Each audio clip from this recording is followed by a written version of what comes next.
Pessoal, tudo bem?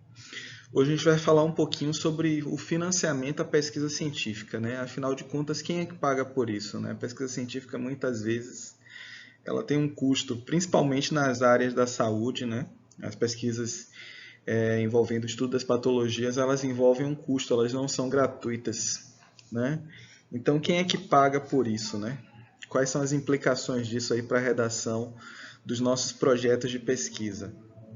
Então, um dos pontos fundamentais dos projetos de pesquisa, por falar nisso, é o orçamento da pesquisa. Então, vocês já fizeram aquelas atividades que a gente propôs, né? Então, uma das atividades foi elaborar a pergunta, depois elaborar os objetivos e atrelado a cada objetivo, né? A gente tem então um como atingir aquela meta, né? Então, para atingir aquela meta tem uma metodologia. Essa metodologia muitas vezes ela envolve custos, né? Custos que estão relacionados com a operacionalização, né? Desses objetivos, né? Então, hoje a gente vai falar um pouquinho sobre essa questão do financiamento à pesquisa, né? E é interessante que vocês, como sempre relacionem essa aula com os projetos de pesquisa de vocês, tá? Então, se vocês elaboraram uma pergunta e têm objetivos a serem atingidos, esses objetivos certamente envolvem um custo, né? Então, a gente tem que pensar necessariamente num orçamento do nosso projeto de pesquisa, tá? E esse orçamento ele envolve a nossa ideia, obviamente, né? Então, quanto mais sofisticada a ideia, isso não necessariamente a ideia tem a ver com um custo, né? Às vezes eu posso ter uma ideia excelente e um custo de pesquisa baixíssimo, tá certo? Mas eu também posso ter uma ideia envolvendo tecnologias e aí, às vezes, para adquirir essas tecnologias ou para construir essas tecnologias, eu preciso, né, de uma série de equipamentos, infraestrutura, né? Ou seja, isso vai ter um custo, né? E obviamente não basta ter o dinheiro também. Isso também vai envolver um tempo, tá? Então, aqui a gente tem um exemplo de diagrama de Gantt, que é quando a gente quer fazer um planejamento, né, envolvendo etapas. Né, a gente pode distribuir, então, ao longo do tempo essas etapas, né, e imaginar como é que a gente vai fazer para cumprir essas etapas. Né? Então, na etapa 1, ela começa, digamos, daqui a 2 meses e vai até 6 meses, né? E essa etapa 1 ela envolve, então, para que eu realize essa etapa 1 do meu projeto, quais itens eu já preciso ter, né? Ou seja, isso envolve um custo, né? E a compra também envolve um tempo. Então, a ideia que a gente quer executar, ela está diretamente relacionada com o custo e com o tempo. Então, vocês que estão elaborando projetos aí, né? É interessante que vocês comecem a listar quais itens relacionados ao meu projeto precisariam ser adquiridos, comprados. Né? Às vezes eu penso assim, ah não, mas o meu projeto já tem tudo aqui. Né? Eu vou lidar apenas com dados, né? Planilha de dados. Né? Mas você não precisa de um computador, então você não precisa de internet, você não precisa às vezes de papel para imprimir, né? Dados. Então, isso tudo faz parte do custo. Né? Então, é interessante que você comece a listar, né, esses itens e perceber o real custo da sua pesquisa. Tá certo? Ah, mas eu preciso, às vezes, de um financiamento para mim. Né? O estudante de pós-graduação muitas vezes recebe uma bolsa. Né? Então, isso também entra num custo do projeto, né? No custo final do projeto. E de onde é que vem esse dinheiro? Né? De onde é que vem esse dinheiro que financia as pesquisas? Né? Existem fontes privadas e fontes públicas. Né? Eu passei um documento para vocês, que é um documento que faz um inventário, um levantamento sobre as infraestruturas de pesquisa do país.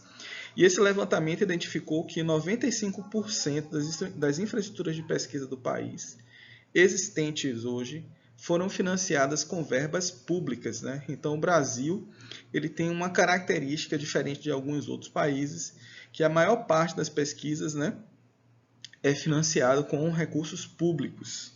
Né? A gente pode pensar, ah, não, mas outros países, então, essa relação é um pouco melhor. né? Mas as pesquisas essenciais, na maioria das vezes, elas são financiadas com recursos públicos, né? Mesmo em países como os Estados Unidos, né? A gente tem uma participação grande aí do financiamento com recursos públicos. E já já a gente vai entender um porquê disso. Tá? Então, se a gente volta aqui para a nossa ideia do orçamento, então, um orçamento ele envolve um custo. Aqui eu peguei um exemplo de um projeto que eu escrevi, né? Então, tem um custo. Para que é esse custo aqui? Ó? Então, tem um custo parcial aqui de R$30 mil, né? Para quê? Para compra de reagentes, plásticos. Isso é num experimento onde eu tenho um objetivo. Então, qual era o objetivo? Comparar aqui a quantidade de uma determinada organela em protozoários, eu que trabalho com biologia celular. Então, tem um objetivo, né? Esse objetivo está atrelado a uma pergunta. Quais são as atividades que estão relacionadas com esse objetivo? Né? Então, para atingir esse objetivo, eu preciso realizar alguns experimentos, né? E esses experimentos envolvem, obviamente, a compra, em alguns casos, de alguns reagentes e equipamentos. Às vezes já tem os reagentes, às vezes já tem os equipamentos, né? Não entraria ali como uma atividade. Mas se eu estou submetendo um projeto, ou se eu tenho um projeto que eu pretendo executar e eu preciso de dinheiro, então eu preciso dizer, né, e incluir a atividade de compra de reagentes e equipamentos na minha planilha, no meu diagrama aqui de Gantt. Bonitinho, né? Então aqui existe na realidade uma tríade, né? A ideia, né? O custo dessa ideia e o tempo que ela será executada. Então, a compra, né, e a realização, né, de algumas atividades relacionadas a esse objetivo, ela irá durar aqui, por exemplo, nesse exemplo de orçamento embutido no cronograma, né, ali em torno de 7 meses. Né? Outras atividades relacionadas a outros objetivos podem levar um tempo menor e também podem ter um custo menor. Isso aqui é um exemplo de diagrama de Gantt, né, aplicado ao orçamento e relacionado com o cronograma, tá certo? Mas também, lembrando aqui os slides que eu mostrei anteriormente, que eu posso ter uma situação do tipo um orçamento apenas descritivo, listando os itens que serão comprados e o custo deles, ou os materiais, né, que serão utilizados, né, e o custo desses materiais, tá certo? Ok, então, de onde vem esse dinheiro? A gente tem aí agências de fomento nacionais. Essas agências elas não surgiram de uma hora para outra. A maioria dessas agências aí tem bastante tempo de existência, né? Eu vou falar um pouquinho sobre cada uma dessas agências. É óbvio que eu não sou profundo conhecedor de cada uma das agências e das suas histórias de surgimento, mas eu procurei então buscar um pouquinho da história dessas agências e como que elas surgiram, para que a gente possa então, para que vocês possam ter uma ideia, né? Mas no Brasil a gente tem algumas agências nacionais, né, que fazem fomento à pesquisa de diferente forma e que ambas as formas são complementares, daí a necessidade de várias agências. Né? E essas agências, na realidade, elas contam um pouco da história das universidades no Brasil também, o surgimento delas, né? E como a pesquisa ela foi sendo financiada ao longo dos anos, né, até os dias atuais. Tá? Então, a primeira agência que eu vou falar aqui é a FINEP, né? Que o nome é Financiadora de Estudos e Projetos. Né? A FINEP ela é uma empresa brasileira, né, de fomento pública, uma empresa pública, que ela busca, na realidade, fomentar, né, a ciência, a tecnologia, né, a inovação, não só nas universidades, mas também em empresas privadas. Né? Nos últimos anos, a FINEP ganhou um perfil voltado para empresas mesmo, financiamento de empresas privadas, para o desenvolvimento de pesquisa tecnológica. Né? E a FINEP, como é que ela surge? A FINEP, na realidade, era um fundo para estudos e projetos que surgiu lá em 1967, né? E ela tinha uma função de promover, então, estudos e projetos. Era uma substituição, na realidade, esse fundo. Esse fundo era administrado pelo Banco Nacional de Desenvolvimento, né, o BNDES, que até hoje existe, né, mas como ele estava relacionado diretamente às questões científicas, os governantes da época acharam que era uma boa ideia desvincular essa parte de financiamento aos projetos relacionados à ciência, né, do BNDES. E aí foi criada, então, a FINEP, né? Então, como a gente vê aí, tem missão a FINEP, né? Promover o desenvolvimento econômico e social do Brasil por meio de fomento público à ciência, tecnologia e inovação em empresas, universidades, institutos tecnológicos, né? E outras instituições públicas ou privadas, tá? Então, a visão, transformar o Brasil por meio da inovação, tá? Então, atua em cadeias de inovação, né, estruturantes e de impacto do desenvolvimento sustentável. Né? Então, o que a FINEP faz na realidade? A FINEP ela apoia projetos de pesquisa, né, e apoia, por exemplo, a criação de infraestruturas de pesquisa, né, nas instituições. Então, são as instituições que aplicam, né, projetos para a FINEP e muitas vezes adquirem equipamentos de médio e grande porte. Significa o quê? Que são equipamentos de alto custo, né, equipamentos que são utilizados em ciência de uma forma geral, mas de alto custo, que as instituições normalmente não teriam condições de adquirir sozinhas, né, ou o pesquisador teria condições de adquirir sozinho, né. A gente tem alguns exemplos aqui na universidade, mais recente, a gente tem a aquisição desses 2 equipamentos, né, que foram financiados pela FINEP. Né. Um desses equipamentos aqui é o PCR em tempo real, que a gente vem utilizando nos últimos meses no diagnóstico da Covid-19. É um equipamento que foi financiado pela FINEP. Né. Então, a universidade, lá em 2014, aplicou um projeto institucional para receber, né, esse equipamento. Tá?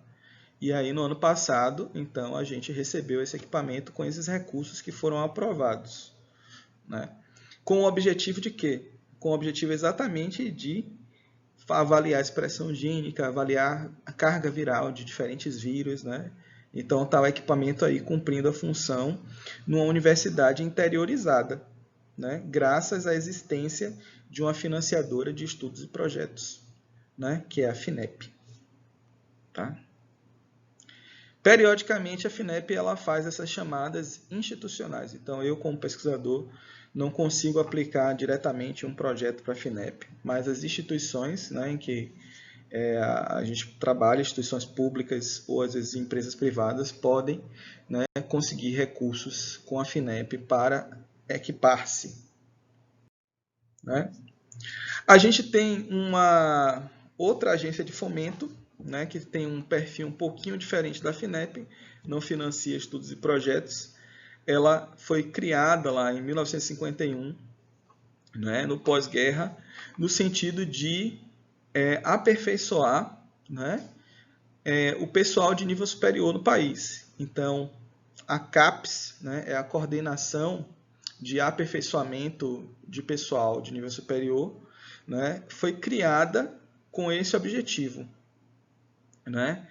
O objetivo de promover a formação de pessoas de nível superior no país, né? Pessoas qualificadas para atuar no enfrentamento às diferentes necessidades da sociedade nas diferentes áreas do conhecimento. Tá? É para isso que a CAPES foi criada. Né? E de lá para cá, então, o que a CAPES vem fazendo? Né? Ela acaba operando, né, com o envolvimento de docentes e pesquisadores das diferentes instituições, para que haja uma eficiência do trabalho. De que forma? A CAPES se tornou o único órgão, com o passar do tempo, habilitado a abrir ou fechar programas de pós-graduação. Então, a UFOB, por exemplo, quando foi criar o programa de pós-graduação em patologia investigativa, teve que submeter um projeto para a CAPES, e a CAPES ela autoriza ou não a abertura desse programa. Né? Então, a CAPES ela passou a ser esse local de coordenação de aperfeiçoamento de pessoal e muito mais relacionada com os programas de pós-graduação do país. Então, todo programa de pós-graduação do país precisa, para começar a funcionar, né, pelo menos os estritos sensu, como mestrados profissionais, acadêmicos, doutorados, precisa passar pela CAPES. E a CAPES também é uma das financiadoras, né, dos programas de pós-graduação. Então, os programas de pós-graduação recebem recursos, os profissionais não recebem recursos da CAPES, né? Isso é uma coisa ruim, né? Mas eles estão tentando mudar. Mas a maior parte dos programas de pós-graduação recebe recursos da CAPES, né? Recebe recursos para auxiliar, por exemplo, os estudantes por meio de bolsas. Então, a CAPES oferta bolsas, né? A CAPES ela tem programas de internacionalização. Então, a CAPES ela promove periodicamente chamadas para que o estudante ele possa participar de um intercâmbio com outras instituições de outros países, né? Então, ela promove, de fato, o aperfeiçoamento, né, de pessoal de nível superior. Hoje, muito mais por meio de bolsas de estudos, né? Sejam elas bolsas nacionais, né, de pós-graduação, sejam elas bolsas de intercâmbio, né, com outras instituições. Tá? Então, é isso que a CAPES faz. Ela busca, na realidade, a abertura de programas e incentivar a abertura de programas em setores, em regiões do país onde existe uma menor densidade dos programas. Ela avalia a qualidade desses programas, né, a qualidade dos projetos que são defendidos nesses programas. É um indireto para vocês, tá certo? E ela também, né, eventualmente também financia projetos de pesquisa vinculados a esses programas, tá certo? O CNPq, né, ele tem um fomento não só à pesquisa na pós-graduação, né, como também ele faz um incentivo, né, o financiamento à pesquisa na graduação. Então, boa parte das bolsas de iniciação científica, né, são recursos que os estudantes da graduação recebem para desenvolver projetos de pesquisa de iniciação científica, né, são pagos pelo CNPq. Né?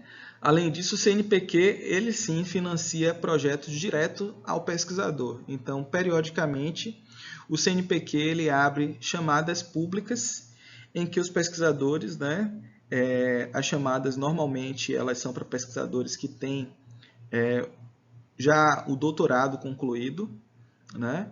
Então, a maioria das chamadas, na realidade, que envolvem pesquisadores diretamente, são para pesquisadores que têm um doutorado concluído. Então, os orientadores de vocês, né, abrem chamadas. Essas chamadas, às vezes, são chamadas temáticas. Como agora a gente está passando por um momento de pandemia, o CNPq abriu uma chamada, né, para projetos de pesquisa na área da Covid-19. Né? E é um projeto de pesquisa como esse que vocês estão escrevendo, né, com orçamento. Tá? E aí eles estabelecem um teto para cada projeto, cada apoio individual à pesquisa. E aí os pesquisadores podem aplicar dentro das suas áreas e são avaliados por pares. Né? Então, pessoas que trabalham na mesma área daquele pesquisador, né, vão avaliar aquele projeto e vão julgar se aquela ideia, né, deve ou não ser financiada. Tá certo? Então, o CNPq ele faz financiamento direto à pesquisa. Tá? Além de financiar, também oferecer bolsas para as instituições, como a CAPES, em nível de pós-graduação, então bolsas de mestrado, bolsas de doutorado, nacionais e internacionais. Então, o CNPq ele financia bolsas também para que estudantes façam intercâmbio em outros países ou mesmo desenvolvam seu doutorado plenamente em outro país, né? Com o compromisso de retornarem ao Brasil e ficarem aqui o mesmo período em que foram financiados, né, pelo CNPq em um outro país. Eu mesmo fui beneficiado por uma dessas bolsas. Então, eu fui beneficiado por bolsas de iniciação científica do CNPq, bolsas de mestrado, bolsa de doutorado, bolsa de pós-doutorado, bolsa de doutorado de sanduíche. Então, para ir para um outro país e desenvolver uma parte do projeto de doutorado no país. tá certo? Então o CNPq ele é um grande, digamos assim, financiador, né, aos pesquisadores desde a graduação até a pós-graduação, tá? Com o objetivo de formar então essa massa crítica de pesquisadores, né, que irão então contribuir para o desenvolvimento da ciência e propagação do conhecimento, né, no país, tá? O CNPq também ele fecha acordos com instituições internacionais de pesquisa e administra a verba, né, dessas instituições internacionais, abrindo chamadas, intermediando chamadas, digamos assim, de pesquisa. Tá? Bem, no âmbito dos estados, né, a gente tem as FAPs. O que são as FAPs? As FAPs são mais recentes do que essas outras instituições que eu mencionei anteriormente, né? A gente tem aí a FINEP, a CAPES, o CNPq, né? Que são instituições federais, e a gente tem as FAPs, que são fundações de amparo à pesquisa, né? São fundações, não fundos, como está escrito ali, são fundações de amparo à pesquisa estaduais, né? Então, todos os estados brasileiros apresentam uma FAP, né? Na Bahia, a gente tem a Fundação de Amparo à Pesquisa do Estado da Bahia, né? Que recebe o nome de FAPESB. Tá aí. Então, a FAPESB ela foi criada, por exemplo, em 2001. A gente vai ver que a missão dessas instituições é muito semelhante às outras que foram mencionadas anteriormente. Então, é viabilizar ações de ciência, tecnologia e inovação, né? Mas ali para um desenvolvimento sustentável da Bahia, né? Na FAPESB, porque ela é específica da Bahia, né? Então, a FAPESB ela vai receber recursos, obviamente, do governo do estado, né? E os recursos destinados à FAPESB, eles têm que ser aprovados lá na Câmara Legislativa, né, do estado, né? Então, a FAPESB ela vai ter um corpo técnico-científico que vai definir quais são as áreas prioritárias, né, de desenvolvimento científico, né, que precisam ser fomentadas no estado da Bahia. Tá?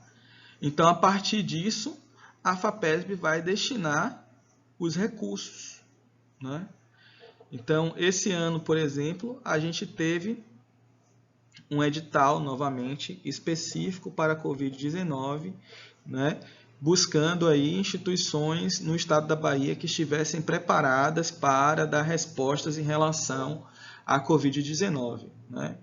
E a gente teve aí a oportunidade, né, e a felicidade de receber recursos, né? Tá aí a manchete, né? Cientistas baianos querem descobrir por que a Covid afeta os pacientes de diferentes formas. Aí a gente aplicou um projeto, então a gente tinha que ter um projeto pronto, né? Com introdução, problema, pergunta, né? A pergunta lá, o objetivo geral, objetivos específicos, metodologia, né? Resultados esperados, orçamento, cronograma, né? Então a gente aplicou esse projeto aí, aprovação no comitê de ética, tinha que ter tudo isso, né? E aí a FAPESB ela achou que esse projeto valia a pena, dentre as tantas propostas que ela recebeu de tantas instituições, para ser financiada, né? Então a FAPESB, né, por receber recursos do Estado, normalmente ela vai ter menos recursos do que o CNPq, menos recursos do que a CAPES, né, teria para disponibilizar, né, e menos recursos do que a FINEP. Embora, às vezes, essas agências elas atuem em parceria. Às vezes, a FINEP, que é a financiadora de projetos, oferece um recurso grande para a pesquisa, né? E esse recurso, em parte, é subsidiado pelos estados, ou seja, pelas FAPs, pelas fundações de amparo à pesquisa de cada estado. Tá certo? Então, o dinheiro da pesquisa ele vem, né, por meio, muitas vezes, dessas agências públicas de financiamento. Eu estou dando alguns exemplos aqui de como esses recursos eles viabilizam, né, o dia a dia da nossa pós-graduação e os projetos de pesquisa em que vocês estão começando a se empenhar. Tá certo? Estão envolvidos. Existem fundos internacionais, né? Aí esses fundos são mais difíceis da gente conseguir, porque são fundos que a gente já passa a concorrer com outros países, né? E, obviamente, os projetos precisam ser escritos em inglês, né? Então, a gente tem ali a Sociedade, né, de Doenças Infecciosas Internacional, né, a ISED. A gente já teve projeto aqui de professor aprovado do nosso programa pela ISED, né, o professor Jaime, tá? Motivo de grande felicidade e orgulho para a gente, né, ter um professor que consegue aprovar um projeto internacional.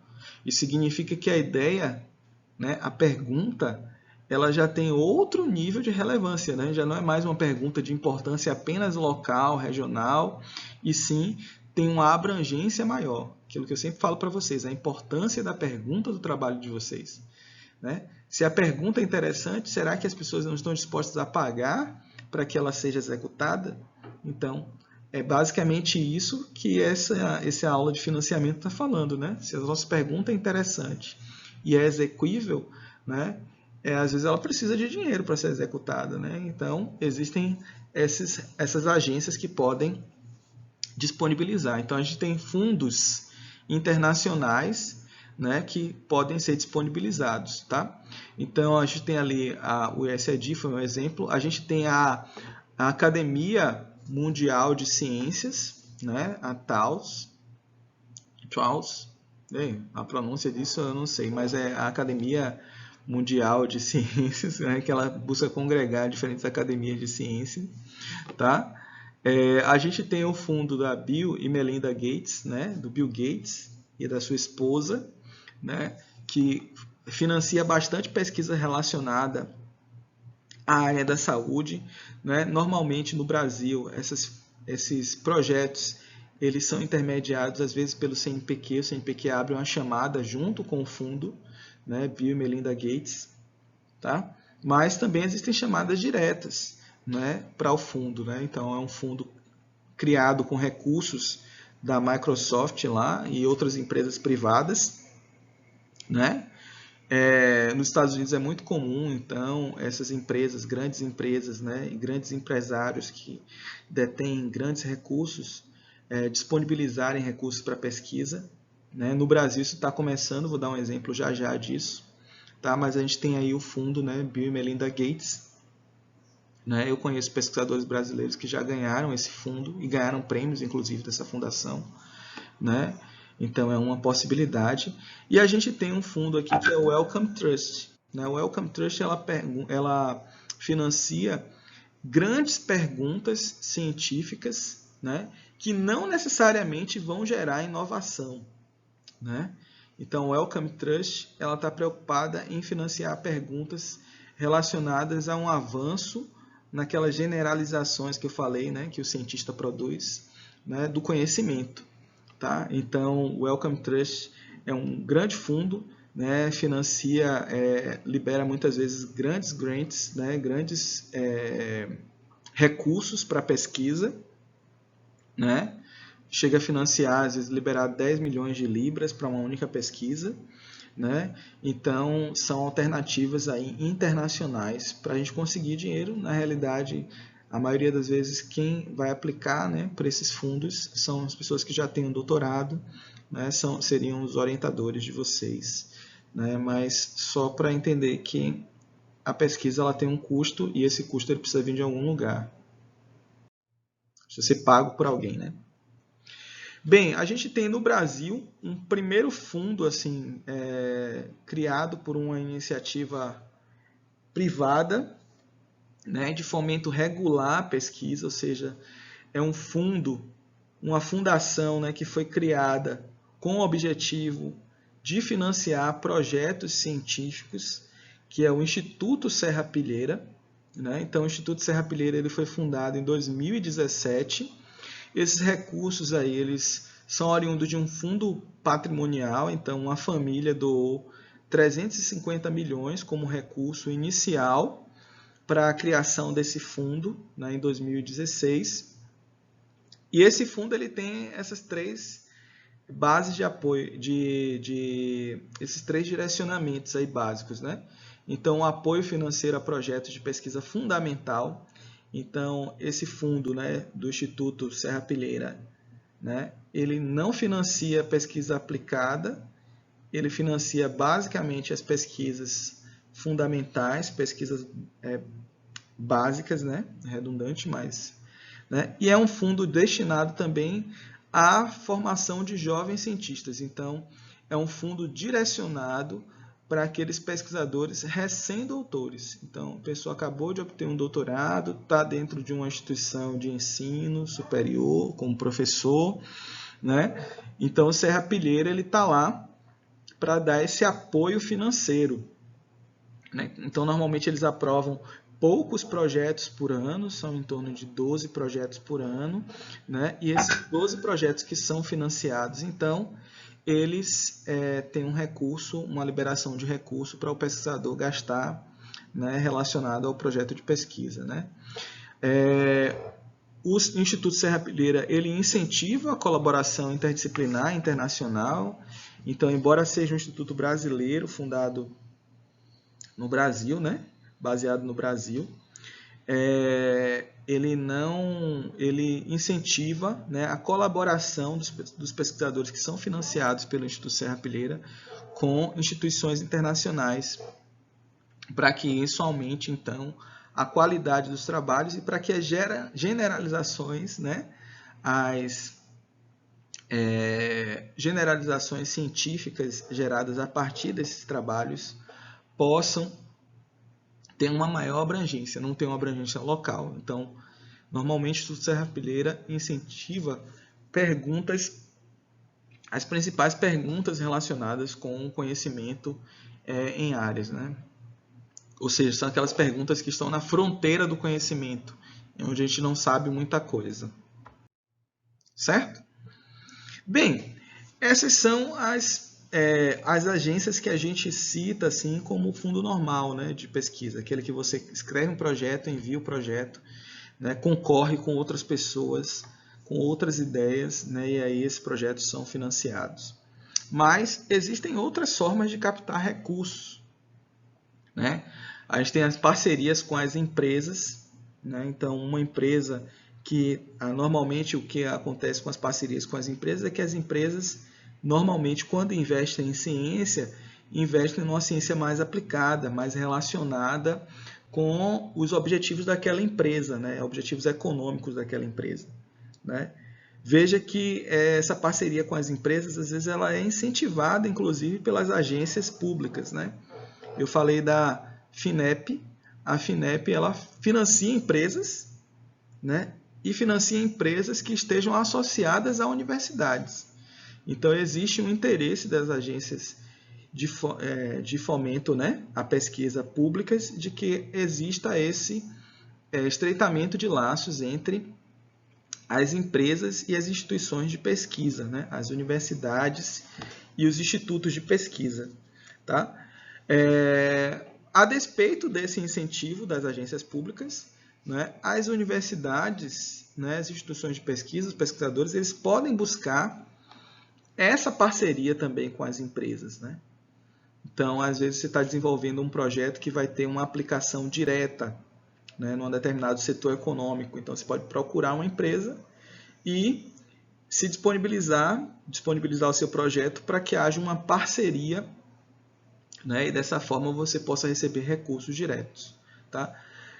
Dá um exemplo desse ano, foi uma parceria até inusitada, mas que aconteceu foi que, devido à pandemia, houve uma necessidade de testagem molecular, né, do vírus SARS-CoV-2 na região, e os pesquisadores de um determinado grupo, o grupo que eu faço parte, que é o Núcleo de Agentes Infecciosos e Vetores, né, por intermédio da universidade, estabeleceram uma parceria com a Associação Baiana de Produtores de Algodão, né, a BAPA, né, e a AIBA também, né, dos agricultores irrigantes da Bahia.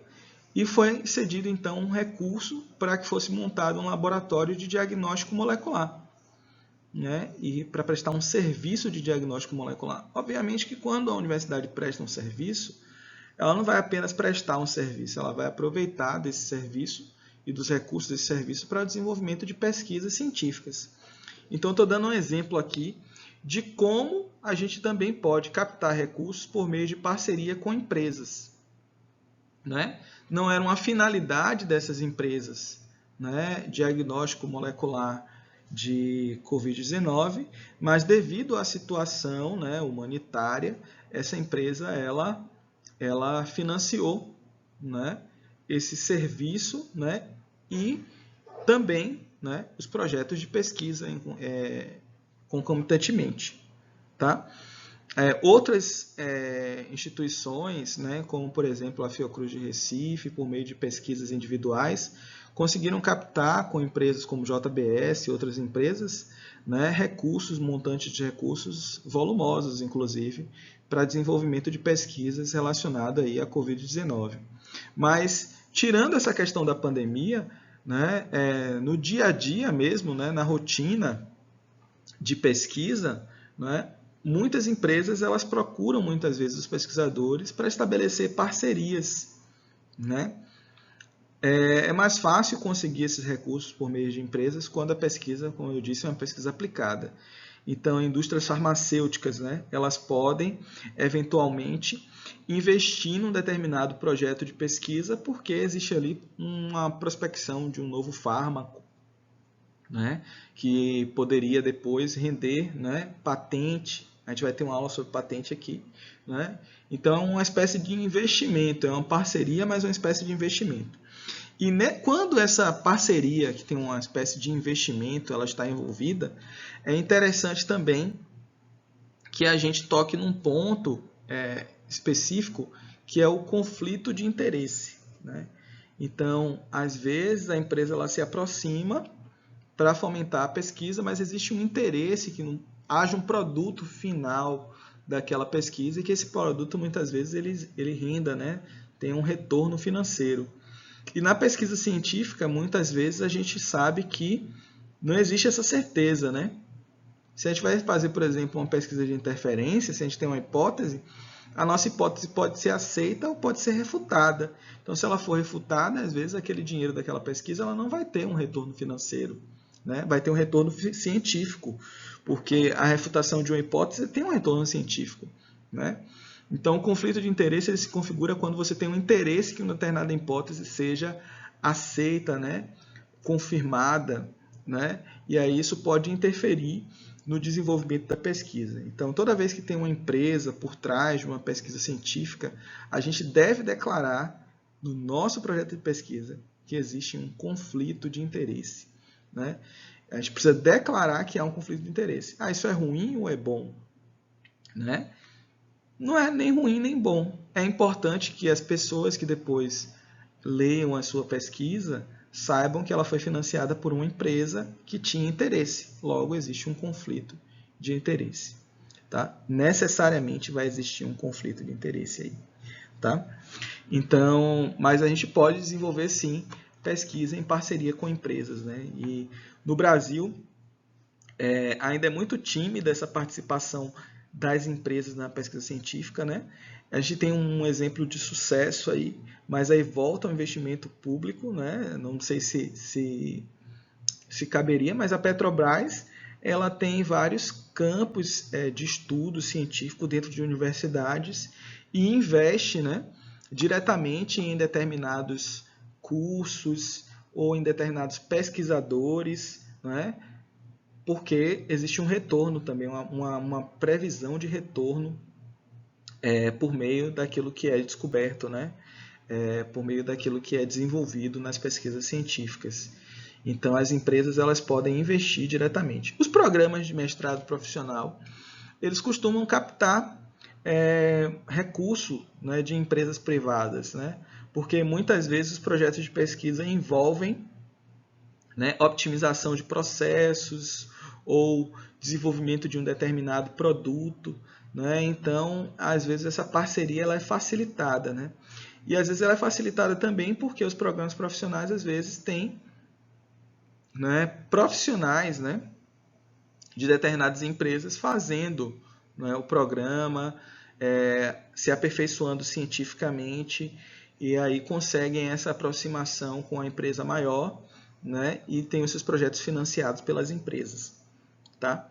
Então é importante a gente ficar atento a esse tópico de financiamento, porque é um tópico importante para vocês em termos de desenvolvimento, né, dos projetos de pesquisa de vocês. Eu quero fazer um determinado teste aqui molecular, mas isso é muito caro, né? Como é que eu vou fazer para conseguir dinheiro para essa pesquisa, né?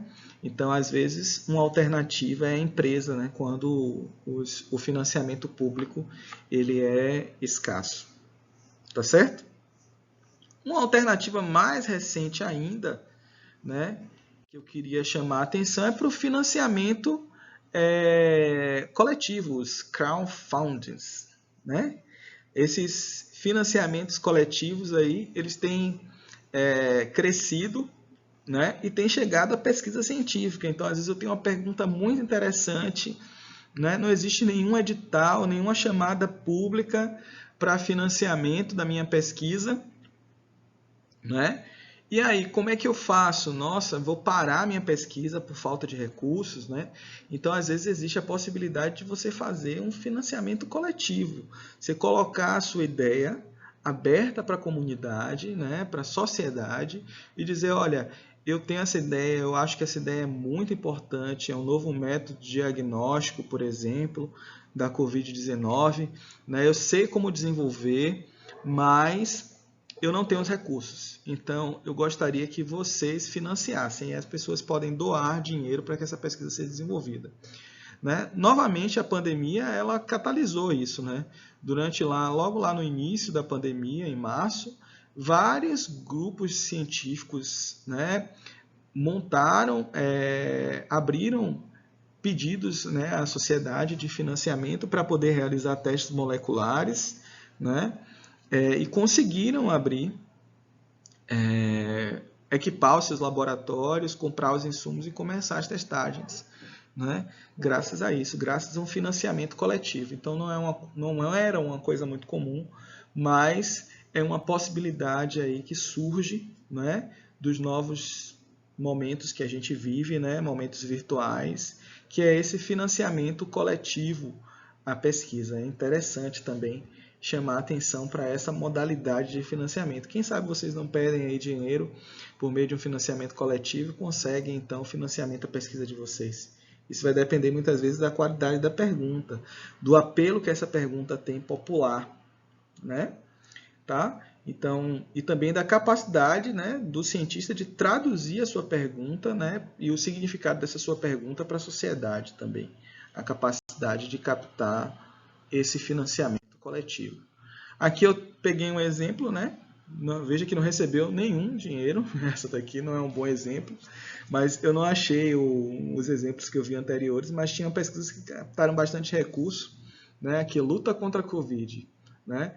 Pesquisa em favor do tratamento contra a Covid, e aí disponibiliza lá e as pessoas vão vendo, veem um resumo, né? E aí vão depositando, então, cada um pouquinho quanto pode, né? E as pessoas compartilham isso nas redes sociais, então pode conseguir muito pouco dinheiro, nada, ou pode conseguir, às vezes, quantias até maiores do que aquela esperada, né, para o desenvolvimento da pesquisa, tá certo? É uma possibilidade de recurso, tá? Por fim, a gente tem uma charge aqui, que era uma coisa muito comum de acontecer, eu espero que não seja mais, né? Mas que escreva aqui, ó, escreva um projeto de pesquisa, consiga o dinheiro, faça pesquisa, publique os resultados, né? É esse o caminho aqui que a gente está ensinando no nosso programa de pós-graduação. E aí, pronto, deu certo, aí você repete, escreva uma pesquisa, consiga o dinheiro, faça a pesquisa, publique os resultados, né? Tá certo? Então, aqui é como é suposto ser o trabalho científico, né? Como é que ele é realmente, como é que funciona realmente, né? Faça a pesquisa, consiga os resultados, mas não publique ainda, né, os resultados preliminares. Escreva um projeto de pesquisa, né, com isso que já foi feito, ou seja, com resultados preliminares, consiga o dinheiro, né? Ok, agora você pode publicar os resultados tá certo? E usar o dinheiro para pagar um outro projeto de pesquisa, tá? Porque às vezes as nossas ideias elas não chegam, infelizmente, no mesmo momento em que a gente tem os recursos, tá? Isso aqui, obviamente, é uma charge do PhD Comics, né? Tem charges muito legais sobre a vida na pós-graduação, né? E pode servir aí para descontrair, né? Trazer alguns momentos de alegria, né? Mas o caminho correto é esse aqui de cima e é esse caminho aqui que a gente está tentando percorrer e ensinar para vocês, tá ok? Valeu, até a próxima.